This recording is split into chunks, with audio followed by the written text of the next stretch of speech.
My grandfather always said that in the deep winter of the Swiss Alps, the mountains play tricks on your eyes. I never believed him until I rented a small, isolated cabin near the peak of Whispering Valley to finish my master's thesis. It was perfect.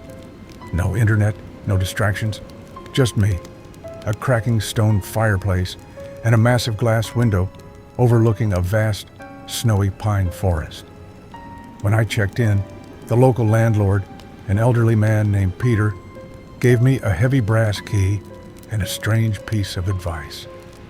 He pointed toward the distant, jagged mountain ridge visible through the cabin's window. At exactly midnight, Peter said, his voice dropping to a whisper, a passenger train will pass along that ridge. It is beautiful, lit with warm golden lights. But if the train ever stops, turn off your cabin lights, close the curtains, and do not look at it. Under any circumstances. I laughed it off. I assumed it was just local folklore meant to scare tourists. The first 3 nights were incredibly peaceful.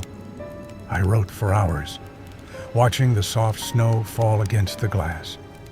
And like clockwork, at exactly 12 a.m., a gorgeous steam train would glide along the high mountain ridge. Its windows glowed with a cozy, inviting amber light. It looked like a scene from a fairy tale. It was deeply comforting in the middle of the lonely, silent forest. On the 4th night, a heavy blizzard rolled in. The wind whistled through the cabin walls, and the pine trees outside swayed like dark giants. At midnight, I stood by the window with a warm mug of tea, waiting for the train. Right on time, the glowing amber lights appeared on the distant ridge, cutting through the heavy snow. I smiled. It felt like an old friend passing by.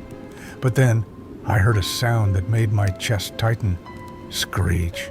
A long metallic wail echoed through the valley. The train was slowing down. My heart did a slow, heavy thud. It was stopping. The golden train came to a complete halt, right on the edge of the snowy cliff. I remembered Peter's warning. Turn off the lights. Close the curtains. But curiosity is a dangerous thing. Instead of turning off my lamp, I reached for my binoculars on the desk.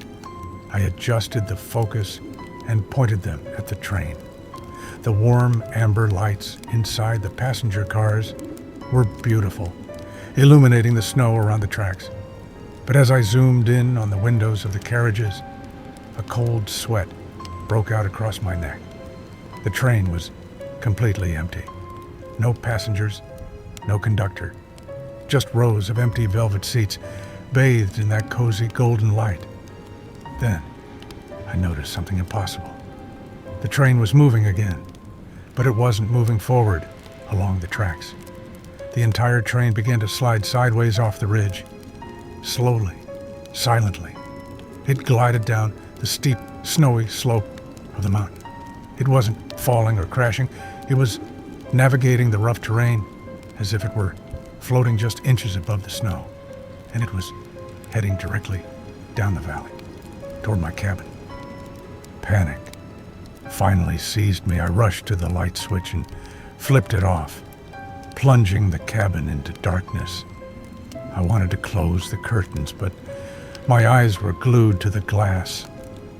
Through the binoculars, I watched the glowing, silent train crawl down the mountain, weaving smoothly between the tall pine trees. It was leaving a trail in its wake, not tracks in the snow, but a path of absolute, unnatural blackness, as if it were erasing the very light from the forest.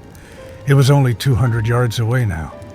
The warm amber light from its empty windows began to cast long, eerie shadows inside my dark living room.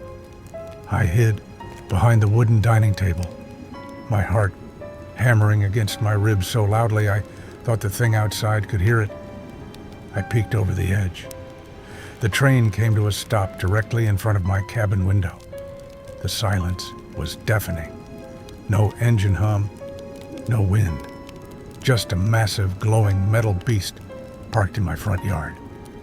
Through the glass, the empty passenger cars looked warm, inviting, and terrifyingly cozy.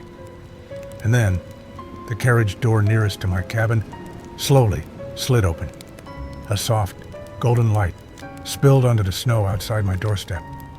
Inside the empty carriage, a single velvet seat was empty, as if waiting just for me.